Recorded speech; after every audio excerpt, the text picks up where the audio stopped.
ইদানিং দেখা যাচ্ছে যে অনেকের ফোনের ডায়ালারটা চেঞ্জ হয়ে গেছে। একটা সিস্টেম আসছে যেটা সবারই কমন হয়ে গেছে। এখন এটা নিয়ে সবাই অনেক দুশ্চিন্তায় আছে, এটা কিভাবে চেঞ্জ করতে হয় ওইটার প্রসেসটা আমি দেখিয়ে দিচ্ছি। দুইটা সিস্টেমে চেঞ্জ করতে পারেন। এক হলো আপনার ফোনে যাবার পরে এখান থেকে, সরি, আপনার ফোনটা এখান থেকে ডাটা কিনে দিবেন, ফোনটা চেপে ধরে অ্যাপস ইনফরমেশনে যে এটাকে যে স্টোরে যাওয়ার পরে নিচে দেখেন ক্লিয়ার ডাটা, অনেকের সাইডে থাকবে অনেকের নিচে থাকবে। ক্লিয়ার ডাটাতে যাওয়ার পরে ক্লিয়ার অল ডাটা দিলেই এটা আগের অবস্থায় চলে আসবে।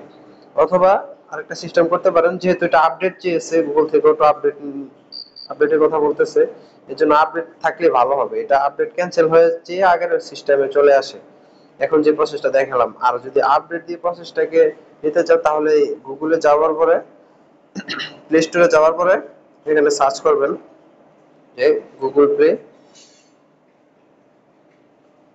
Google dialler, Google dialler dial করলে, অথবা ফোন বাই গুগল ডায়াল করলেই হবে।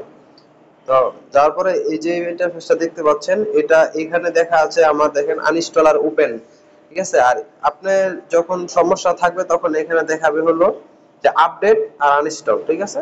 তো আপনি আপডেট দিয়ে দিবেন, আপডেট দেওয়ার পরে আপনার আপডেট হওয়ার কমপ্লিট হলে এখানে ওপেন দিলেই আপনার ঠিক হয়ে যাবে, ঠিক আছে।